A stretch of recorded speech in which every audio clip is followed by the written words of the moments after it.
नमस्कार, kV Marathi news channel मध्ये आपले स्वागत आहे. आपल्या संघात चिकटगावकर दादा आहे.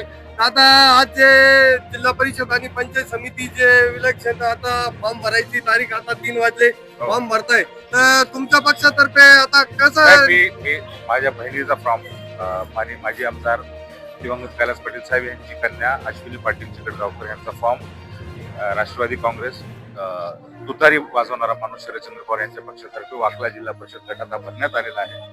आणि अपेक्षा करू की लोकांचा जो वर्षानुवर्ष जे प्रेम आणि पाठिंबा आम्हाला मिळाला आहे ते अशा पुढे असंच मिळत राहील. परत एकदा पवार साहेबांच्या पक्षासोबत जोडण्याची संधी आली, त्याबद्दल मी साहेबांचे माननीय जयंत पाटील, शशिकांत शिंदे, सुप्रिया सुळे यांचे खूप खूप आभार मानतो की त्यांनी संधी मला या ठिकाणी उभं राहायची दिली. येणाऱ्या काळात परत पक्षाचा प्रचार कसा करेल, आमच्या कार्यकर्त्यांच्या बैठका होतील आणि विड्रॉल पर्यंत बरेच काही परिस्थिती क्लिअर होईल. पुढचं आता जे शरदचंद्र पवार पक्षाचं बाकीच्या ठिकाणी बी पुढचा उमेदवार तुम्ही उभे झालेले? हो, जवळपास तालुक्यामध्ये 80 ते 90% उमेदवार आमचे झालेले. काही ठिकाणी जिथं नाही तिथं आम्ही शिवसेना, उभाठा, काँग्रेस, वंचित यांच्यासोबत आघाडी करण्याचा आमची जी बैठक होईल त्या बैठकीमध्ये आम्ही निर्णय घेऊ. धन्यवाद.